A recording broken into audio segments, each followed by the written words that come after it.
Hello everyone, myself Deepika Saran and I am your geography teacher. आज geography का first lecture है। Syllabus वैसे मैं पहले ही वीडियो शेयर कर चुकी हूँ, आप देख सकते हैं। तो आज ही हमारे 12th क्लास की ज्योग्राफी का फर्स्ट लेक्चर है। जैसा कि आपको पता है 30% सिलेबस आपका रिड्यूस हो चुका है, तो जो बाकी का जो 70% बचा है हम फोकस उसी पर करेंगे। ओके, 12th क्लास ज्योग्राफी का आपका फर्स्ट चैप्टर ह्यूमन ज्योग्राफी। जैसा कि नाम से हमें पता लग रहा है, geography the study of earth is called geography, और इसके साथ ह्यूमन वर्ड ऐड है, तो इसका मतलब द स्टडी ऑफ अर्थ हम किसके पर्सपेक्टिव में पढ़ेंगे? ह्यूमन के। जो स्टडी हम ह्यूमन के पर्सपेक्टिव में पढ़ेंगे that is called human geography है। अब इसमें हम एग्जाम्पल देखते हैं। फिजिकल ज्योग्राफी, फिजिकल ज्योग्राफी में जैसे आता है land, soil, climate, vegetation.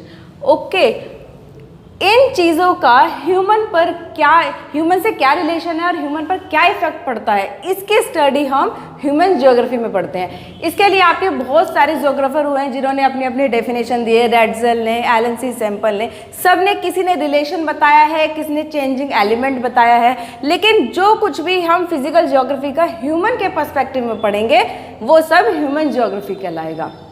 Clear?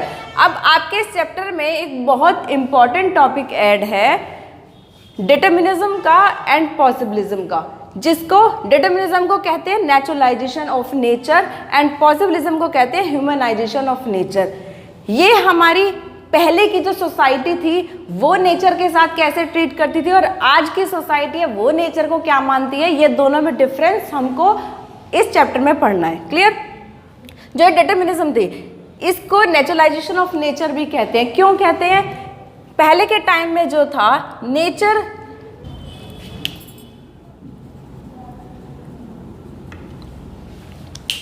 ये जो हमारा टॉपिक है नेचुरलाइजेशन ऑफ ह्यूमंस, पहले के टाइम में क्या था, ह्यूमंस को नेचर के अकॉर्डिंग ढलना पड़ता था, या कह सकते हैं कि नेचर ह्यूमंस पर हावी था बहुत बड़े तरीके से। जैसे कि इसमें फॉर एग्जांपल हम देख सकते हैं, जैसे प्रिमिटिव सोसाइटी थी। प्रिमिटिव सोसाइटी जो हमारी पहले थी उनकी सोच काफ़ी सीमित थी, और सीमित होने के कारण वहाँ पर टेक्निकल डेवलपमेंट बहुत कम था, और टेक्निकल डेवलपमेंट बहुत कम था तो वहाँ पर चीज़ें उतनी अच्छे से नहीं हो पाती थी, लोगों को नेचर के अकॉर्डिंग ढलना ही पड़ता था।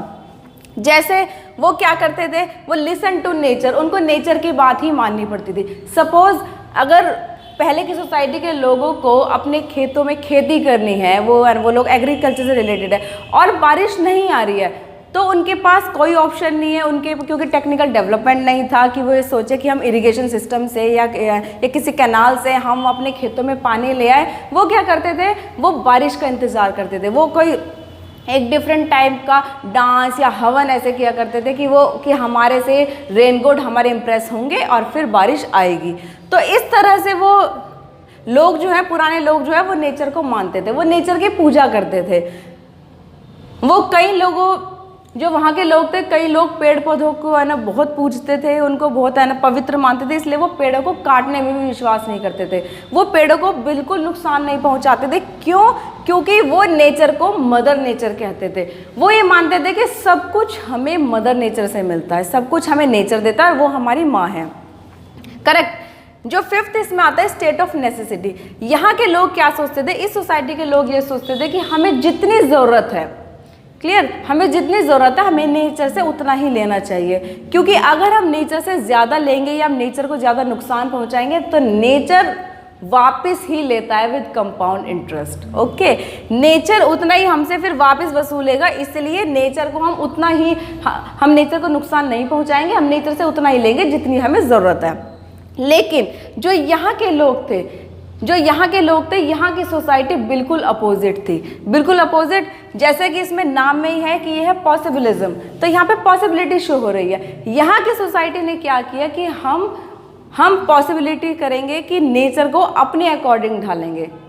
ठीक है, हम वो काम करें कि नेचर को, हमें अपना काम करना है, नेचर को इसमें नुकसान हो या ना हो डजेंट मैटर। इसमें पहला पॉइंट आता है स्टेट ऑफ फ्रीडम।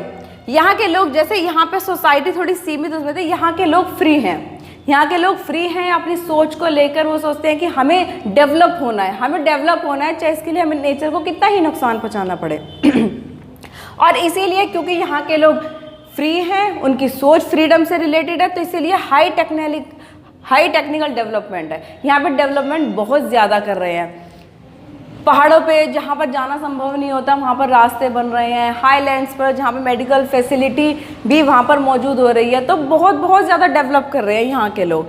और यहाँ के लोगों ने क्या किया, अंडरस्टैंडिंग लॉ ऑफ नेचर, जैसे यहाँ इस सोसाइटी के लोग तो इसको मदर नेचर मानते थे, लेकिन यहाँ के लोगों ने क्या किया, यहाँ के लोगों ने नेचर के लॉ को समझा।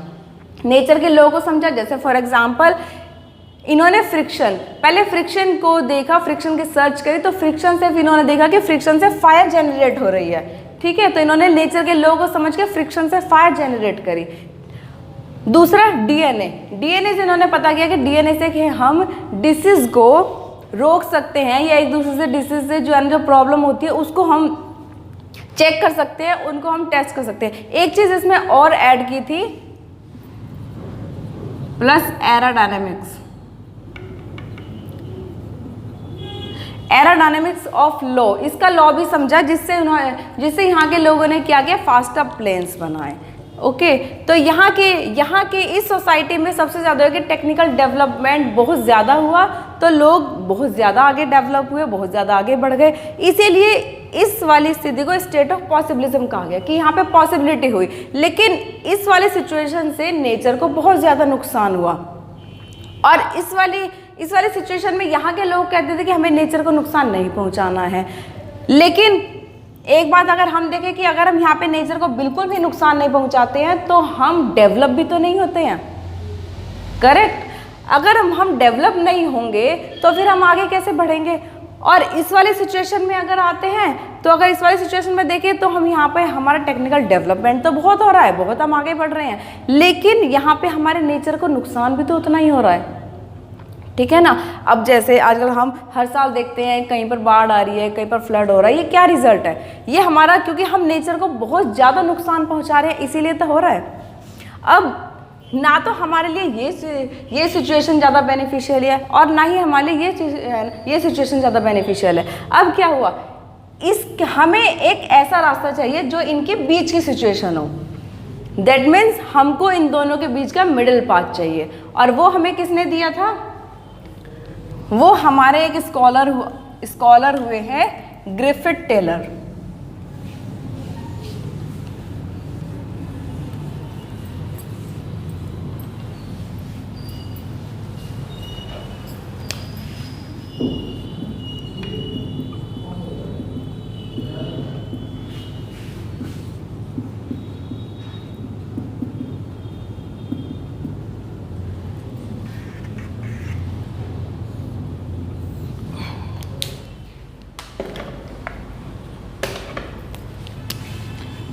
अब इन दोनों का जो मिडिल पाथ दिया वो दिया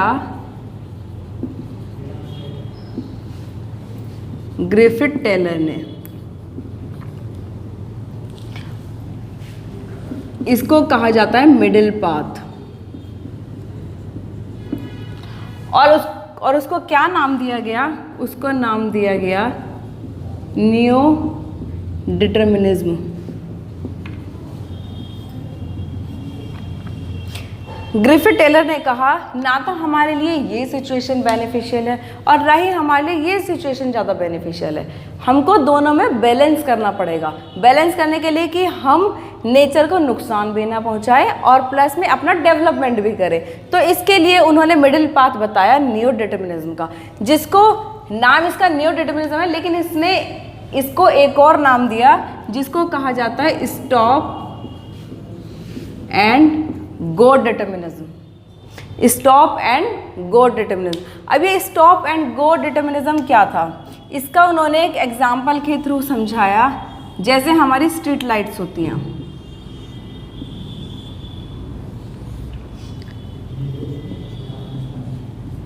ऊपर है ये हमारी रेड होती है, बीच में येलो होती है और नीचे ग्रीन। रेड के लिए उन्होंने स्टॉप का सिग्नल दिया, येलो के लिए रेडी का एंड ग्रीन के लिए गो का। उन्होंने कहा कि जब आपको नेचर से रेड अलर्ट का सिग्नल मिले, जब आपको लगे कि नेचर को बहुत ज़्यादा नुकसान हो रहा है, तब हमको स्टॉप होना है, फिर हमको रेडी रहना है। और जब हमको नेचर से ग्रीन सिग्नल मिले कि अब हमारे नेचर को इतना नुकसान नहीं पहुंच रहा है, तब हमें we should go with the development process. Clear? तो ये उन्होंने यानी मिडिल पाथ बताया कि स्टॉप एंड गो डिटर्मिनिज्म, कि जब नेचर को नुकसान हो तो हमको रुकना पड़ेगा और उसके बाद फिर हम अपने डेवलपमेंट प्रोसेस के लिए शुरू हो जाएं। ये किसने बताया? ये ग्रिफिथ टेलर ने बताया। तो ये आपका था इस चैप्टर में डिटर्मिनिज्म एंड पॉसिबिलिज्म की पहले की सिचुएशन में और आज की सिचुएशन में क्या अंतर है, और मिडिल पाथ किसने बताया और वो मिडिल पाथ क्या था। तो ये आपका इस चैप्टर का बहुत ही इम्पॉर्टेंट टॉपिक है और उम्मीद करती हूँ आपको बहुत अच्छे से समझ आ गया होगा। अगर नहीं भी समझ आया है, कोई डाउट है, तो आप कमेंट बॉक्स में लिख के दे सकते हैं। और इस चैप्टर के जो एक आध टॉपिक और बचे हैं वो मैं नेक्स्ट वीडियो में शेयर करूँगी। आप मेरे साथ अपडेट रहिए। लेसन जितने भी लेसन है वो हम साथ साथ अपडेट करते रहेंगे। Thank you, all the best.